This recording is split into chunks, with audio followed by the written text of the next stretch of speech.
Pendahuluan. Salah satu prinsip dasar ajaran Islam adalah beriman kepada segenap nabi di seluruh dunia, suatu keimanan yang pada hakikatnya ialah sebelum datangnya Nabi suci Muhammad Shallallahu Alaihi Wasallam, telah dibangkitkan para nabi di berbagai bangsa. Perubahan besar dengan datangnya Nabi teragung bangsa Arab menyebabkan tugas Nabi nasional diambil alih oleh Nabi besar dunia. Hal ini demi terciptanya tatanan baru untuk mempersatukan segenap umat manusia. Keimanan kepada segenap nabi di seluruh dunia yang menjadi dasar keimanan Islam tersebut tidak dipelajari oleh kebanyakan kaum muslimin dalam hal perbandingan tingkat derajat di antara mereka, sebab perbandingan itu, kata mereka, bisa menimbulkan kebencian. Kenyataannya, mereka merasa dilarang oleh Nabi sendiri untuk melakukan sesuatu yang tak ada gunanya agar masalah tersebut jangan sampai menimbulkan perdebatan yang memanas. Mungkin hal itu bisa merendahkan derajat seorang Nabi. Tapi Quran Suci menyatakan dengan kata-kata yang jelas bahwa di antara para Nabi itu ada berbagai tingkat derajat kemuliaan. Firman-Nya, kami membuat sebagian utusan itu melebihi sebagian yang lain. Al-Quran Surat 2 ayat 253. Karena itu perlu dinyatakan bahwa seseorang nabi itu sudah tentu memiliki kelebihan dari yang lainnya, dan hal ini tidak bisa dikatakan sebagai suatu penghinaan. Sudah tentu para nabi itu semuanya manusia sempurna yang dibangkitkan untuk memperbaiki umat manusia, tapi tak diragukan bahwa mereka memiliki keutamaan yang berbeda. Satu sama lain tergantung pada sifat pekerjaan yang dipercayakan kepada mereka dan tergantung pula pada keadaan suatu kaum di mana mereka diutus ke sana.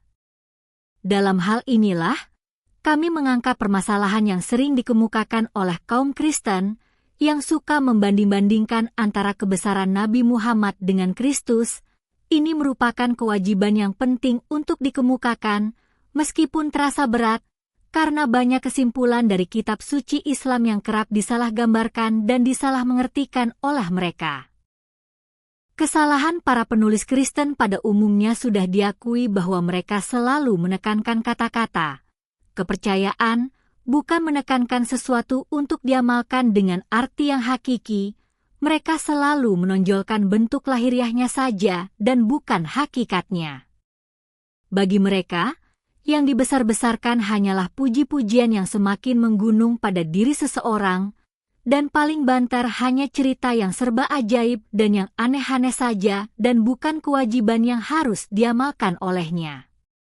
Karena inilah, jika dipersoalkan, mereka selalu menyangkal, karena Yesus sendirilah yang mengatakan seperti itu, sedangkan Nabi Muhammad Shallallahu Alaihi Wasallam tidak, atau mereka berdalih karena pendiri agama Kristen itu banyak sekali melakukan mukjizat-mukjizat sedangkan pendiri Islam tidak. Di lain pihak, Quran Suci selalu mengemukakan sikap yang berbeda terhadap permasalahan ini, yaitu menekankan tentang amal perbuatan yang menjadi tema utamanya, bukan pada kata-kata kepercayaan atau keajaiban-keajaiban yang aneh-aneh. Quran membicarakan keagungan Nabi Suci, bukan dalam pujian kosong, tidak seperti yang dibicarakan oleh Yesus seperti dikemukakan dalam versi Injil, tapi melukiskan perhatian yang teramat besar terhadap perubahan, yakni perubahan ke arah hidup yang lebih baik lagi dan lebih tinggi lagi di dunia ini. Quran tidak selalu membicarakan mukjizat-mukjizat beliau, meskipun kenyataannya mukjizat beliau itu jauh lebih besar. Namun hal itu hanya dicantumkan dalam berbagai himpunan hadis saja, yang faktanya, bahwa perkara mukjizat seperti itu, bukan perkara utama tapi perkara sekunder jika dibandingkan dengan mukjizat-mukjizat yang lebih besar dan lebih utama lagi. Apa mukjizat utama itu? Jelas, mukjizat yang besar itu adalah menanamkan kebaikan dan mencabut segala keburukan di dunia, yakni mukjizat yang bisa mengangkat derajat manusia dari keadaan hina dina dan bobrok, lalu mereka diangkat ke tingkat derajat kemuliaan yang tinggi yang bisa mereka capai. Dan karenanya, Mengapa mukjizat-mukjizat itu ditempa dalam arti yang hakiki? Mukjizat-mukjizat itu tidak melayani maksud yang bukan-bukan, dan semua itu tidak berakhir begitu saja, tapi bahkan mengandung makna untuk lebih meningkatkan rohani penghuni dunia ini secara turun-menurun. Untuk itulah mengapa Quran suci tidak membicarakan nabi suci yang muluk-muluk, dan tidak juga menekankan perkara mukjizat yang aneh-aneh, tapi selalu membicarakan berulang-ulang tentang perubahan yang menakjubkan yang ditempa, suatu transformasi yang unik dan tiada duanya dalam sejarah dunia, hingga penulis artikel Quran di dalam Ensiklopedia Britannica, edisi ke-7, membicarakannya sebagai nabi yang tersukses di antara segenap nabi dan agama yang ada, suatu pengakuan yang lebih berbobot dari sekedar kata yang muluk-muluk maupun sekedar sejarah keajaiban yang aneh-aneh seperti yang diceritakan di dalam Injil. Perlawanan kaum Kristen masa kini bisa jadi mereka terus memutar otak mencari jalan keluar untuk mengatasi kesulitan yang mereka hadapi. Mereka selalu mengunggulkan Kristus dari nabi-nabi lainnya dengan berdalil bukan saja berdasarkan Injil sendiri, tapi juga berdasarkan Quran. Sudah tentu, itu praduga yang sangat aneh. Quran, di satu sisi, menyangkal tuduhan palsu yang dikemukakan oleh para penipu tersebut, di sisi lain, sebagai saksi pendukung pengakuan Yesus Kristus yang luar biasa itu. Posisi kontroversial Kristen di sini benar-benar sukar untuk dijelaskan, tapi kita tak perlu terkejut, karena perkara yang lebih penting lagi yang berhubungan dengan seluk-beluk agama Kristen itu sendiri memang tak bisa dijelaskan. Dikatakan bahwa Quran suci memuji-muji Yesus Kristus.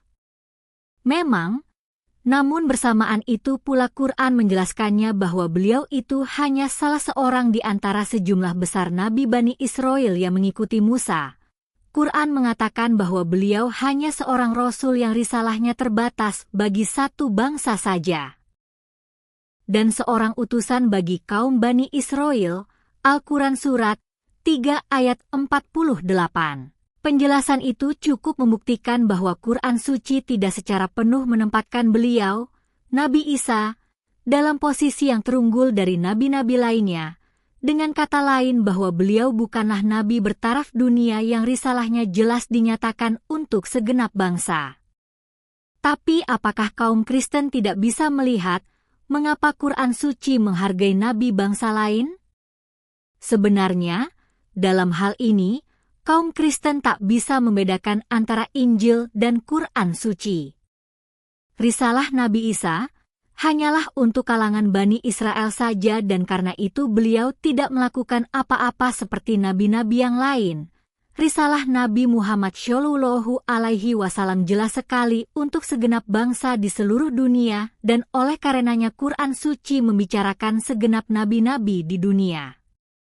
Dan lebih-lebih lagi bahwa mengimani segenap nabi itu penting sekali untuk mengajarkan rasa hormat terhadap mereka semua. Nah, sewaktu kedatangan Yesus Kristus dan ibunya yang sosok pribadi keduanya adalah orang suci, tapi keduanya sangat dibenci oleh bangsa Israel, padahal keduanya itu bangsa Israel sendiri.